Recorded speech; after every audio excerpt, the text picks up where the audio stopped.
Hello everyone, my name is Jason Gorley. I'm CPMA's Education Manager. I'd like to turn things over to today's presenter, our Food Safety Specialist, Jeff Hall. Hello everyone, and thanks for joining us here with this presentation on what CPMA has been doing with respect to the Safe Food for Canadian Reg. I will get started here. Jason, how do they, if they have any questions, what do they do? If you have any questions, the lines are muted, so please use the chat feature in the WebEx. Okay, so we'll get started here.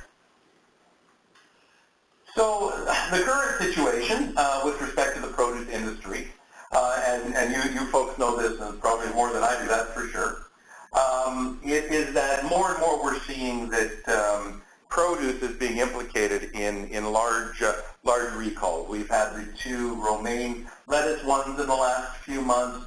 Currently, there's the one going on about the cut fruit in the U.S.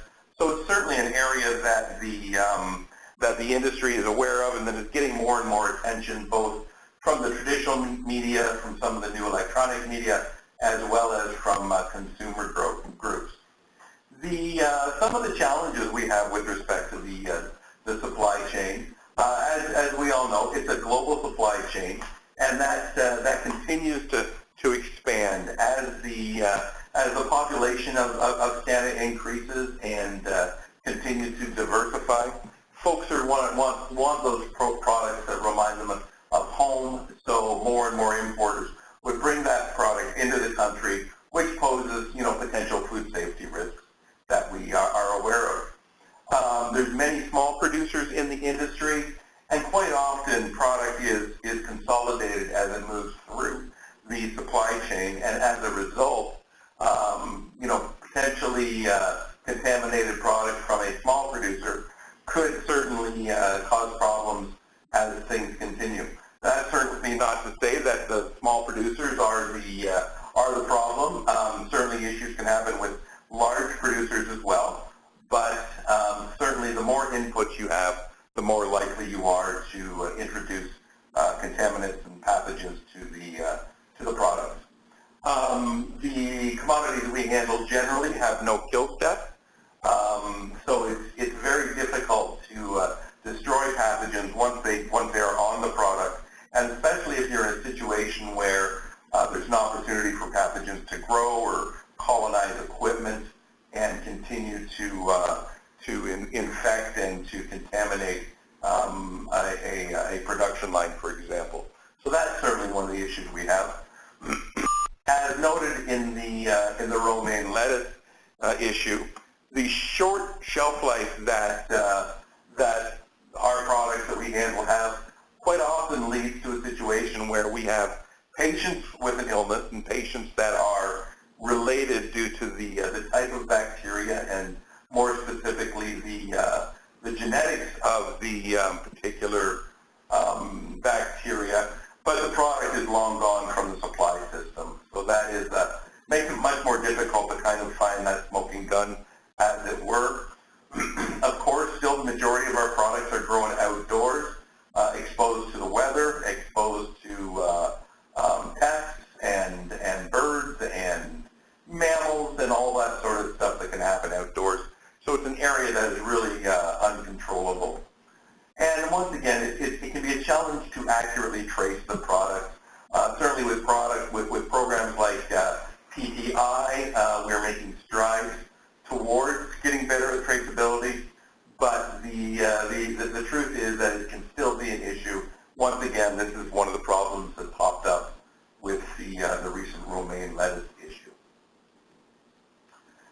The scope of food safety within CPMA, my role is specifically to represent and communicate the CPMA membership position when I'm dealing with governments, when I'm dealing with other associations. It's important to make sure the government understands where we're coming from with respect to food safety issues. And they realize that a comment I've had on more than one occasion, especially the last few months dealing with the Safe Food for Canadian Regs and CFIA, was they really like to work with the produce folks. So that's always a good sign, but it's an important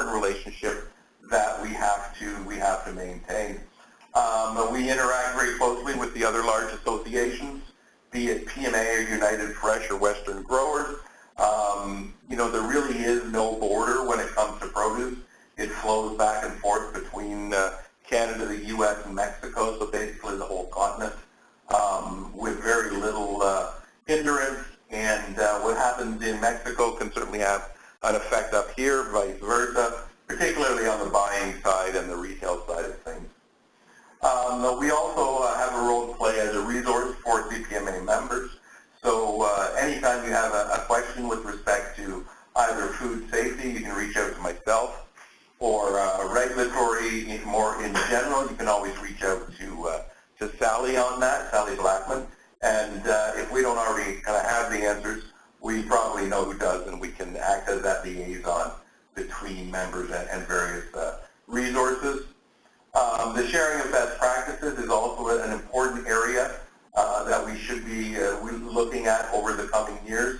A classic example of that is the meat industry post the maple leaf listeria problem.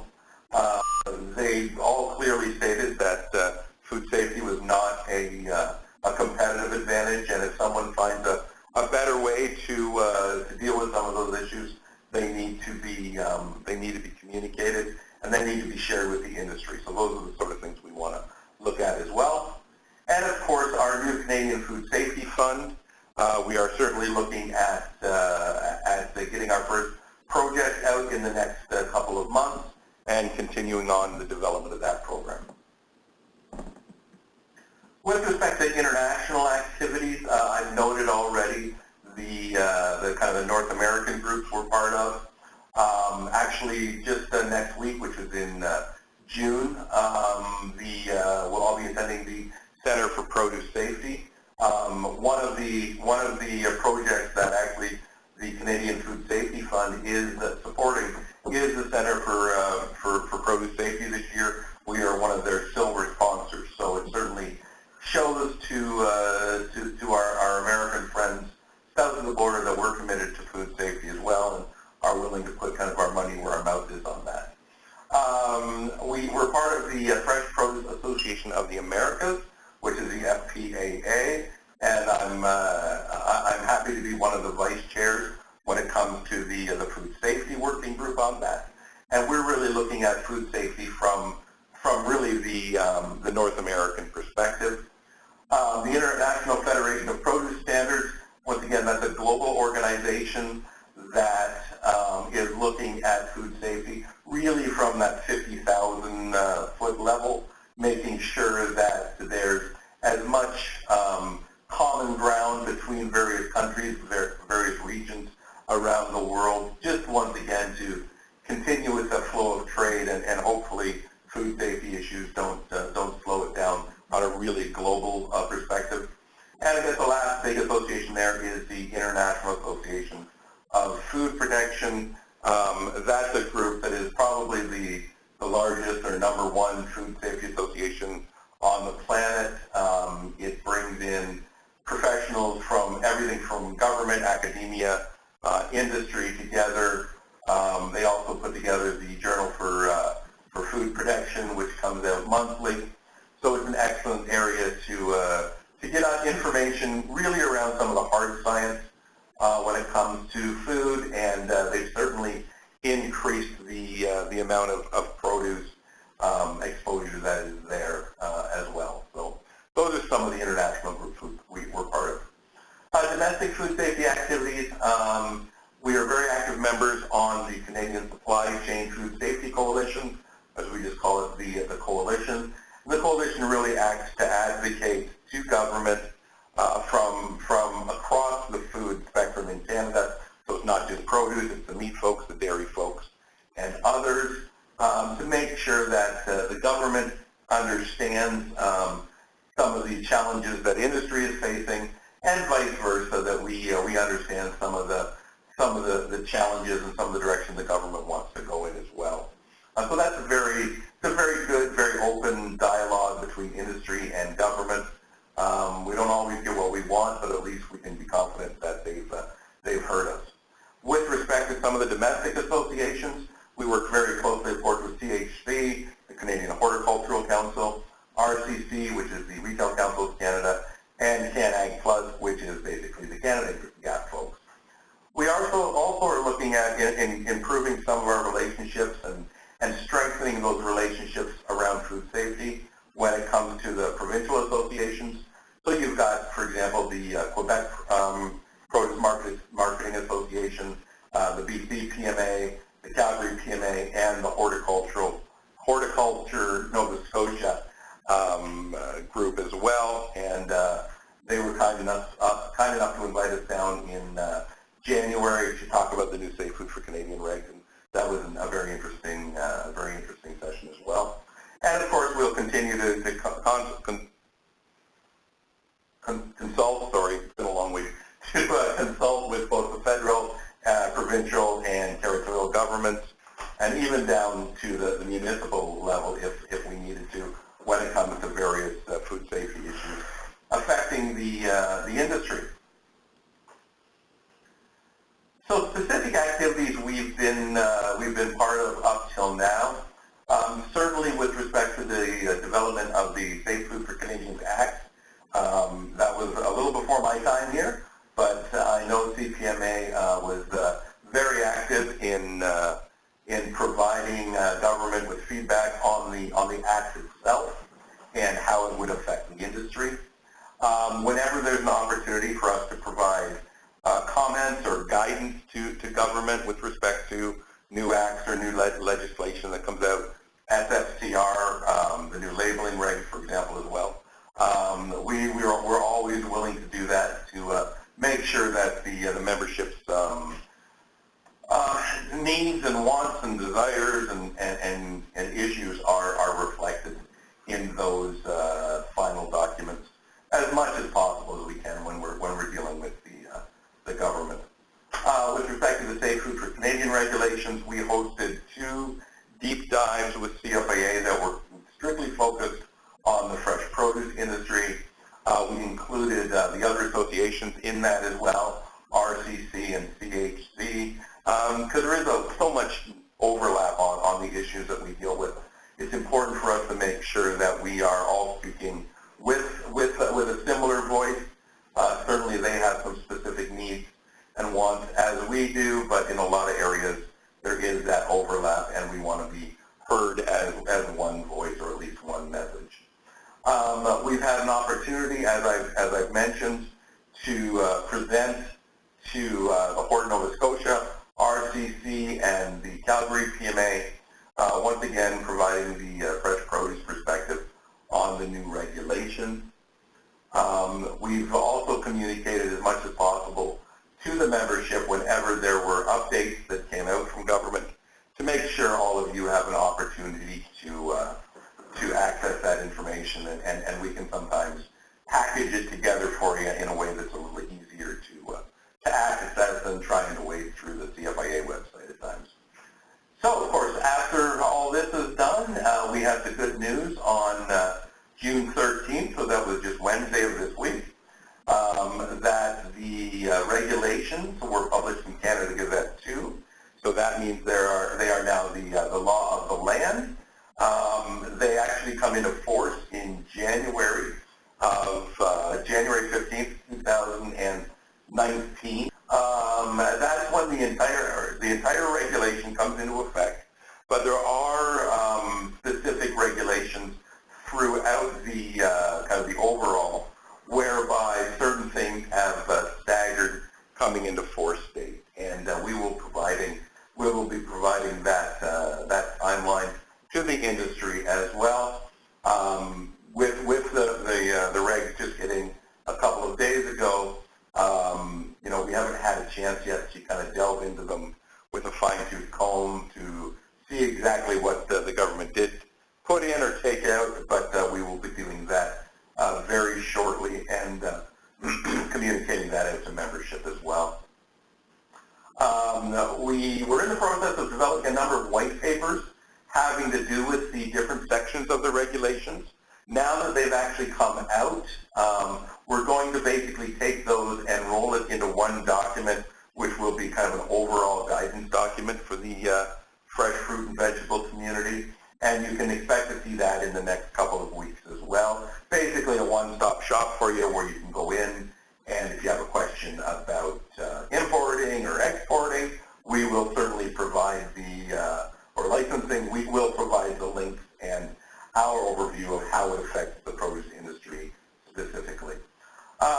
the government continues on the process of the SFCR, they have indicated to us that there will be a second round coming up in the near future to try and tie up some of the loose ends which they weren't able to do on the initial release of the regulations.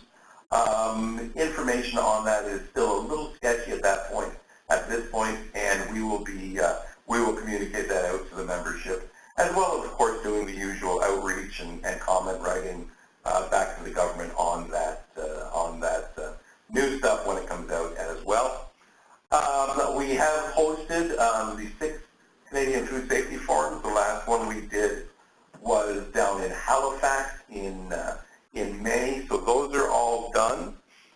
We will be looking at possibly revisiting that once people have had a chance to live with the regulations for a while, and depending on the types of questions and inquiries we get in here to the office about it, we'll determine whether or not a face-to-face is appropriate again, or maybe we'll look at another thing like a webinar or something like that. So some more to come on that.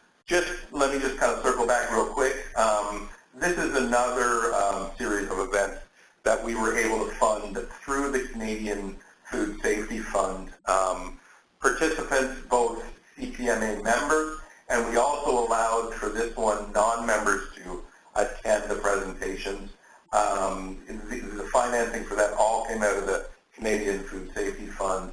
So it's just another example of the kind of material we want to provide to the members over the years. We'll obviously stay on top of any issues brought to our attention by membership, and depending on the number and severity of those, we will happily, reach back out to CFIA and explain if there are particular issues which are causing concern out there in the industry. So that's really what I've got for you today. Hopefully there's a few questions. So if you do, I think you can send them in through the chat feature on the webinar, and happy to answer any questions you might have. Yep. If you have questions, the chat window is open.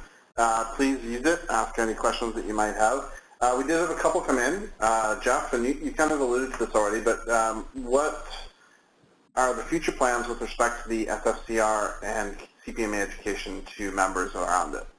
So as Jason noted, there certainly are some ideas we have. I think a lot of it will depend on the kind of questions and the depth of questions that come in from membership. Hopefully a lot of the questions that come in we'll be able to answer very quickly with the knowledge we have of the SFCR, as well as the number of guidance documents that the government has put out. But we're certainly open to doing webinars on it, to doing further white papers on the issues as they come up. So we're going to keep all of our options open at this point and kind of see where it looks like, or how it looks like the membership will want further education on that.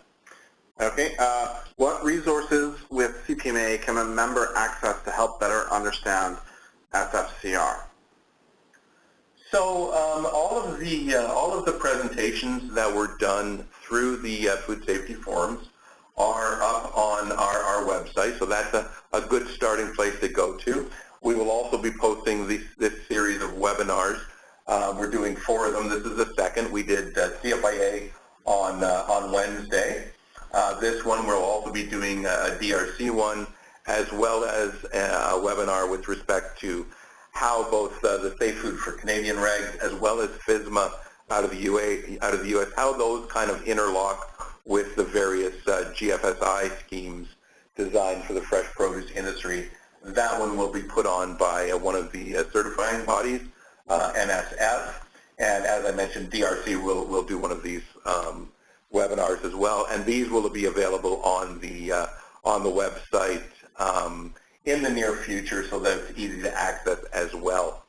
Other resources available is we will be putting that guide out to membership very shortly, and I guess the biggest one is always, feel free to pick up the phone or send Sally or I an email with respect to the regs, and we're more than happy to support members on a one-to-one basis on specific questions. So there's a number of opportunities out there. Perfect. So we have one more question. So if you have any questions, please put them in the chat window now, and I'll pass them along to Jeff, our presenter. So Jeff, how does the Canadian Food Safety Fund tie into the work that's being done around educating CPMA members about SFCR? Right. So as I did note earlier, the food safety forums which we were able to put on across the country were completely 100% funded through the Canadian Food Safety Fund. So it's those sorts of things we want to look at being able to do to support the members. That's why the fund was put together, as well as certainly the research component that we'll be rolling out very soon. So if we have to do another face-to-face across the country, that's certainly an area that we would be looking at the funding to come out from that. I'm also, it's kind of a tie-in, but it certainly relates to food safety. We're also looking at putting together some forums with respect to Listeria, E. coli, Salmonella, especially given the prevalence of some of those bugs in the news right now, just to make sure that everyone has an opportunity to get the latest information on those bacteria, as well as some of the technological advances that are coming along, such as whole genome sequencing, kind of what it is, how it works, and how we see that affecting tracebacks and whatnot in recall situations or other situations where the government or individual companies have decided to use that information to better understand what's going on. So there's a number of plans in the works, but we're always open, of course, to suggestions from the membership. So if you have an idea for an area with respect to education, feel free to send it in to us, and we'll certainly take a serious look at it as well. Perfect. So seeing no other questions, going once, going twice, third time. All right. Thanks, everybody, for joining us today for today's webinar. Thanks, Jeff, for presenting. As always, seek out new knowledge, find new ways to gain skills and abilities, and basically never stop growing. You will now be disconnected by the moderator.